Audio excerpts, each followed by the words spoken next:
একদিকে রাজ্যের বর্তমান সরকার উন্নয়নের ঢালাও প্রচার করে চলেছে, অন্যদিকে ডবল ইঞ্জিন সরকারের ব্যর্থতার দলিল ফুটে উঠছে ক্যাগ রিপোর্টে। একদিকে সরকার বলছে দ্রুত উন্নয়নের পথে এগিয়ে চলেছে রাজ্য, অর্থাৎ ডাবল ইঞ্জিনের সুফল পাচ্ছে রাজ্যবাসী। অন্যদিকে ক্যাগের রিপোর্ট বলছে সরকার গত 5টি অর্থ বাজেটের পুরো অর্থ খরচ করতে পারেনি।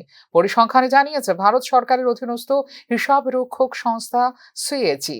2018-19 থেকে 2022-23 এই 5টি অর্থ বছরে রাজ্য সরকারের বাজেট বরাদ্দের পরিমাণ ছিল মোট 1,16,523 কোটি 8 লক্ষ টাকা। এই বিশাল অর্থ রাশির মধ্যে রাজ্য সরকার খরচ করতে পেরেছে 85,048 কোটি 19 লক্ষ টাকা।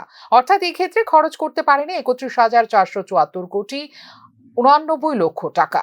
2018-19, 19-20, 20-21 এবং 21-22 এই 4টি অর্থ বছরে রাজ্য সরকার বরাদ্দকৃত বাজেটের 70% উপর অর্থ খরচ করতে পারলেও 2022-23 অর্থ বছরে 50% অর্থ খরচ করতে পারেনি বলে নিজেদের রিপোর্টে জানিয়েছে সিএজি। যেখানে রাজ্য সরকার প্রতি বছরে অতিরিক্ত বাজেট বরাদ্দ করে সেখানে এই বিশাল পরিমাণ অব্যয়িত অর্থ তাহলে গেল কোথায়, তা নিয়ে উঠে আসছে প্রশ্নচিহ্ন।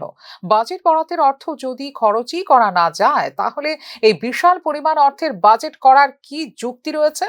প্রশ্ন উঠছে তা নিয়েও। ক্যাগের রিপোর্ট মোতাবেক 2022-23 অর্থ বছরে রাজ্য সরকারের মূল বাজেটের বরাদ্দ ছিল 27,047,67 লক্ষ টাকা।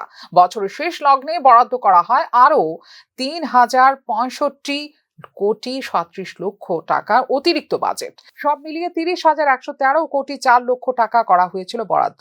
ক্যাগ রিপোর্ট মোতাবেক রাজ্য সরকার সব মিলিয়ে 21,110,42 লক্ষ টাকা খরচ করতে পেরেছে।